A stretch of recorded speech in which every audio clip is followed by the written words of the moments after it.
Les Gigi, les grandes gueules sur RMC, RMC Story, David Dickens, Anas Kazib, Maxime Yeddo. On va parler des nouvelles interdictions de manifester prévues demain du côté de Paris, du côté de Bordeaux, du côté de Rouen et du côté d'Avignon. Les Gigi veulent savoir si l'interdiction de manifester, finalement, le gouvernement a trouvé la parade. Dans tous les cas, il fallait répondre à l'inquiétude des commerçants. RMC, les grandes gueules veulent savoir. Compte tenu de toutes les informations qu'on a et des événements, on va certainement fermer notre commerce tout simplement. Même s'il n'y avait pas de mauvais événements, on va dire, de toute façon tout est prévu pour fermer la ville et protéger justement les infrastructures, les commerces, etc. Et donc on n'aura certainement personne en ville ce jour-là. Je viens pas, je travaille pas samedi, j'ai pas perdu l'argent, mais on n'a pas le choix. Je dis pas il y en a marre, mais il y en a marre. Hein.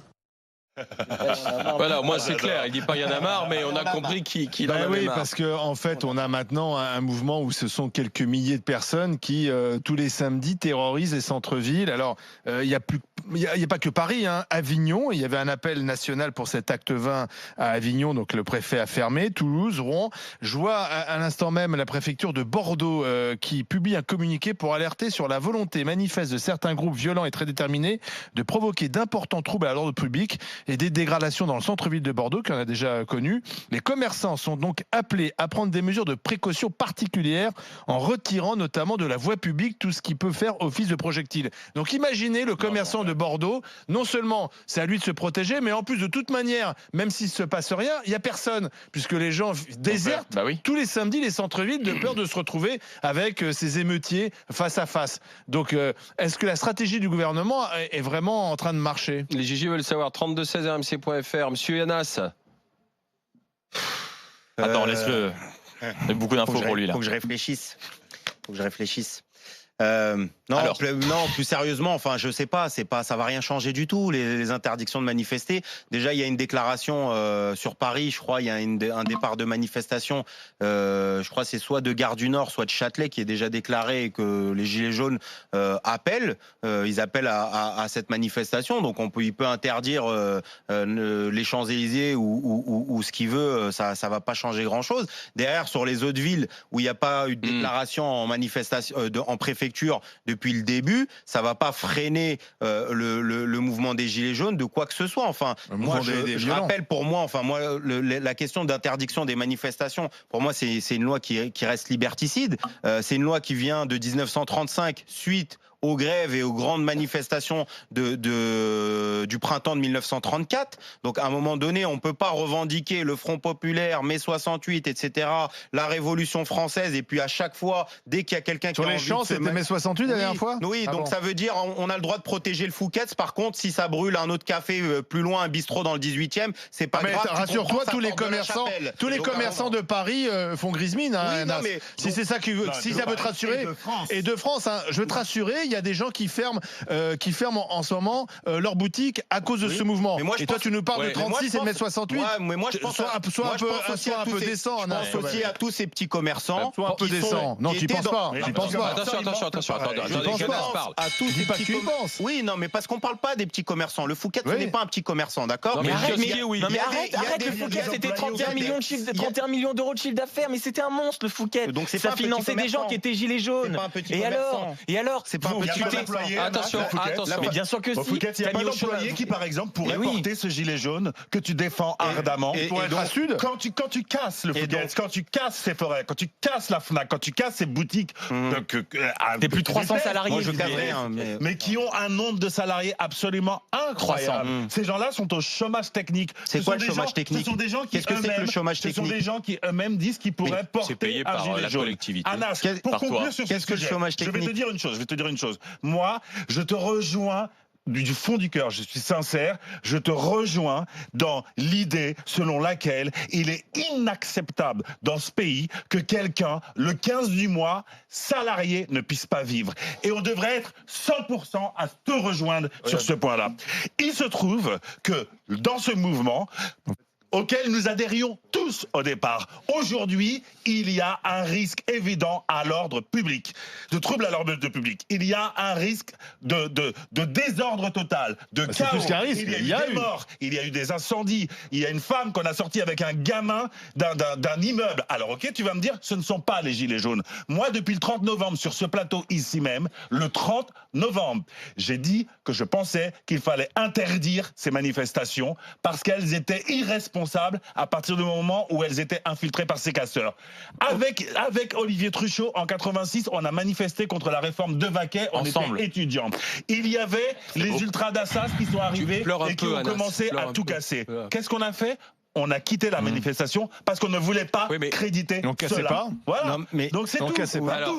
Vas-y Anas, parce que du coup Avignon, Rouen, Bordeaux. Toulouse, j'ai pas envie qu'aujourd'hui on polarise, et malheureusement le sujet de cette crise sociale aujourd'hui il est polarisé uniquement sur la question de on interdit, est-ce qu'on est complice, est-ce qu'il y a que de la casse ou ceci cela. Quand on regarde, tu as parlé des morts. Déjà, dès 9h le 17 novembre, il y a déjà eu une dame qui est morte sur un rond-point. Donc ça date pas d'avant-hier. Ah oui. Dès le 1er décembre, il y avait déjà. On dit de trouver la parade. Voilà. Moi, je trouve simplement, je trouve que ça ne sert à rien parce qu'au final, on est en train de regarder des Griveaux qui sont en train de se préoccuper, des Majoubi qui sont en train de se préoccuper de la mairie de Paris. On parle de TVA, on parle de tout ça. Alors qu'en vérité. Attends, laissez-moi juste aller au bout de mon propos, qu'on essaye un peu d'accepter qu'il y ait une parole différente et pas sinon on dit tous les gilets jaunes c'est que des gros cons, la casse c'est insupportable, rentrez chez vous, la casse oui c'est insupportable. Et Benjamin Griveaux, bon courage pour la mairie de Paris. Voilà, la casse est insupportable. Tu peux dire autre chose, tu ne peux pas l'entendre, elle l'est pour la majeure partie des Français aujourd'hui. Et ça dessert ces gens que tu défends. David, tu peux l'entendre ça? Tu peux l'entendre? Mais je suis entièrement d'accord. Attends, laisse parler Anas. Il y avait un documentaire qui disait que les gilets jaunes avaient quitté le mouvement à cause de ça. Ils le disaient eux-mêmes. Oui, d'accord, mais laisse parler Anas. Tout seul. Bon. Point par point. J'ai répété au moment des radars que pour moi ce ne sont pas des méthodes à employer. J'ai répété la dernière émission que j'ai fait sur la question du Fouquet, ça les encourage. Que derrière la casse, ce n'est pas des méthodologies. Je pense que par moment ça effraie parce qu'il faut penser aussi aux manifestants qui parfois, lorsque c'est trop chaud et qu'il y a des affrontements, ils ne viennent plus après, que ça a un effet aussi de manière numérique. Donc voilà, maintenant ce ne sont pas mes méthodes. Maintenant je suis contre le fait qu'on instrumentalise sous prétexte les petits commerçants. Les petits commerçants, ils sont à fond gilets jaunes, ils étaient à fond gilets jaunes, d'accord? Tous les petits commerçants qui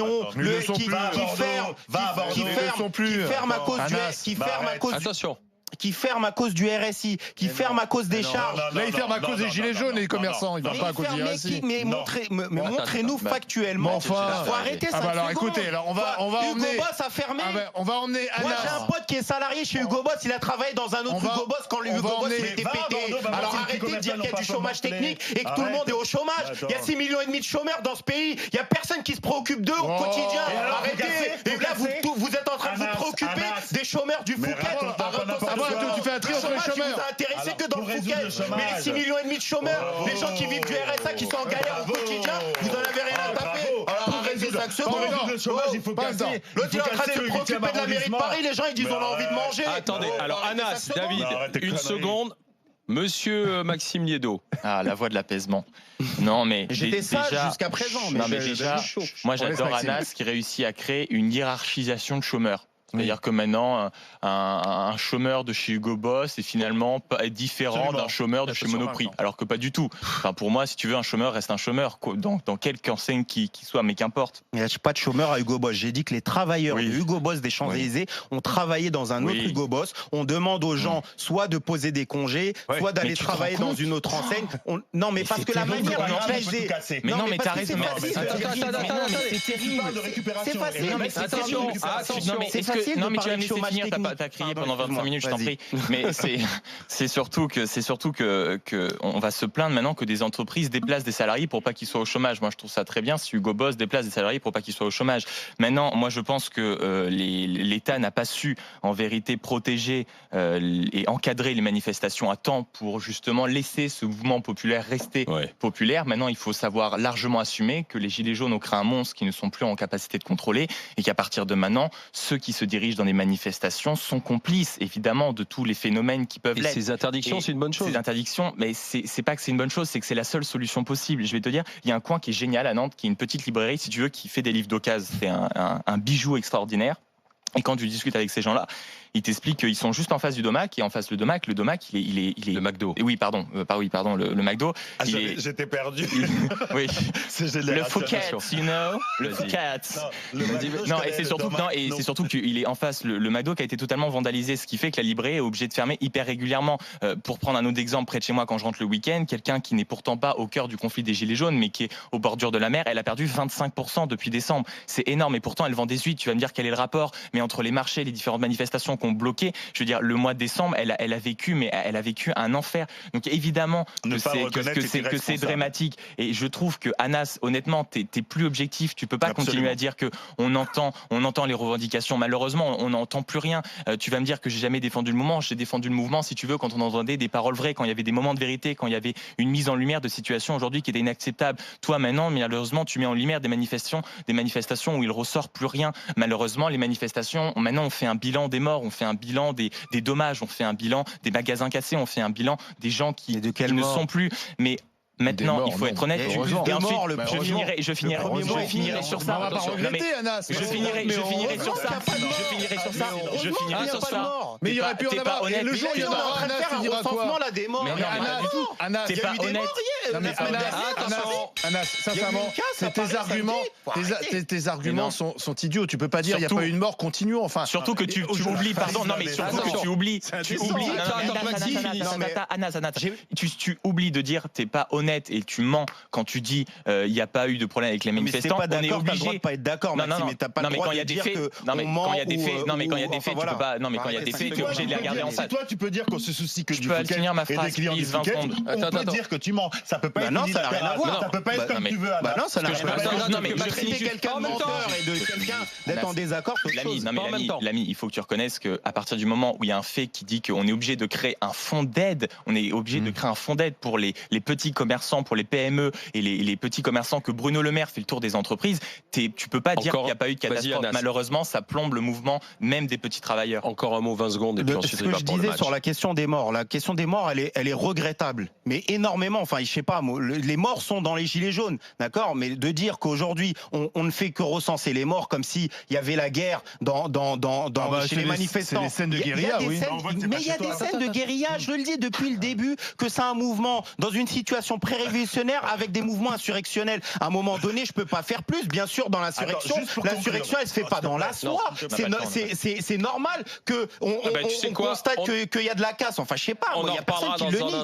Il n'y a pas d'aveugle ici. On en reparlera dans le Grand Oral avec Julien de Normandie dans un instant. À tout de suite pour le match des GG. RMC jusqu'à midi. Les grandes gueules.